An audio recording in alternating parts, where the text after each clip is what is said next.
Hey, so just as a reaction to the video I made yesterday, just kind of going in depth into the build, I'm going to quickly just kind of go over the perks and mods and just give a quick brief description of what's going on. If you want to see this build in action, you can always look at the previous video during the PsyOps mission on the moon. Well, let's go ahead and take a look at this. So first, we're going to be doing the Night Stalker class. We're using the Mobius Quiver. We're doing marksman dodge, just so that way when we're turning invisible, which will be quite often, we can reload those rocket launchers or the grenade launcher just to make it quicker. Though it has auto loading, sometimes you need that extra firepower, especially for DPS phase or boss phase. Triple jump, and we're also using vortex grenade. Something they added this season is that it pulls targets inward. One of the biggest problems previous to the seasons was you throw it down and they would just walk out. But this actually will pull them all together, which is extremely nice. It also kind of sets them up for a wombo combo with either Vortex Grenade and a Snare Bomb, or a Vortex Grenade and a Wither Horde. Just pulls them right on in, keeps them in both forms of continuous damage, and just absolutely destroys them. We're using Vanishing Step, because again, we want to maximize how long we're invisible for, and it also gives 2 fragment slots as opposed to 1. We also want Stylus Executioner for those 2 fragment slots, but it also makes defeating weakened, suppressed, or volatile targets turn you invisible, and because we're going to have volatile rounds, that's just a whole nother way to turn invisible besides just dodging, also weakening, which we can get from our melee. So going over the fragments, we have Echo of Instability. Defeating targets grants volatile rounds, which we're going to be using quite often, especially after this season when the volatile rounds from wells goes away. This is going to be more of a crucial part. But I use it in harder end content when going after those wells isn't as easy. You can proc this just with your grenade throw, because...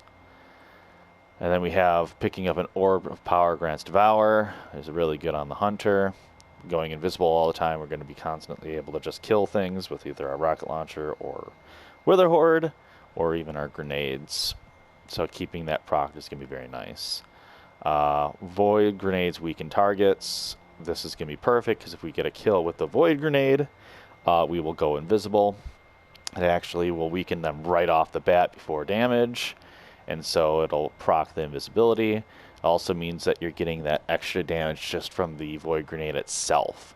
And then you add that wombo combo in with the Wither Horde or the Smoke Grenade, and most targets you're just going to easily be able to melt, even higher end stuff. We have Echo of Persistence, which your void buffs will be increased, so then visibility will go from about 5 seconds to 7 seconds on a dodge, and an ability it's going to go to about, I think, 9 seconds with that. So now let's go ahead and look at the loadout. I got Wither Horde and Palmyra B, both with auto loading, which you're going to be able to easily pull out either one, shoot a shot, go back to your bow. It's just easy, carefree, don't even have to think about reloading, none of that. But I do have chain reaction on there. A lot of weapons aren't getting the benefit from the modified version where it gives the extra ammo. This one does, but I have heard that other weapons they do not, so not sure if there's gonna be a fix coming down the way, but brings your ammo capacity up to 8. Then I'm using Graviton Forfeit, which when you're invisible, it basically gives you 90 recovery. So running the low recovery you saw I had really doesn't hurt you as much, because you're going to be invisible most of the time, especially when you're in danger, and then you have a benefit from that 90% recovery. Also running Harmonic Siphon, because my bow is going to be giving me quite a lot of orbs, and it's going to be doing quite a lot of the work for you. And of course we have Elemental Ordnance, getting those wells on a grenade kill, which will be quite easy with our double mods on there, and the weakening. For my arms, I have the Volatile Flow, which after the season, a good replacement would be your Well of Ordnance, to give you more of that grenade energy back, because you'll be proccing with mainly just your grenade then. I also have Impact Induction. Another thing that the Graviton gives you is much faster strength recharge, and you're going to be wanting to spam those melee attacks anyway. Why not get about a quarter of your energy back for the grenade just by throwing one of those out there and hitting something? So I have that going. So then on my chest piece, I have the Reaping Wellmaker. You're going to be dodging quite often. Using this means that your next kill from a weapon will give you an orb. Sorry, not an orb, a well. And, you know, get those volatile rounds as well as extra energy for your cooldowns. I'm also running all three burn types after this season, but another suggestion would be to probably use Concussion Dampener as well as melee damaging resistance, because while you're invisible, those are more likely what you're going to get hit by, either something with splash damage or something stomping, especially at another teammate. You might get hit in the crossfire, so having those on will definitely help you. On my legs, I have both grenade and rocket launcher. Scavenger. After this season, obviously the rocket launcher will go back to its normal price, so I think 5. And then I would probably just put on maybe the healing orbs in its place, so that way I'm picking up orbs, I can heal myself.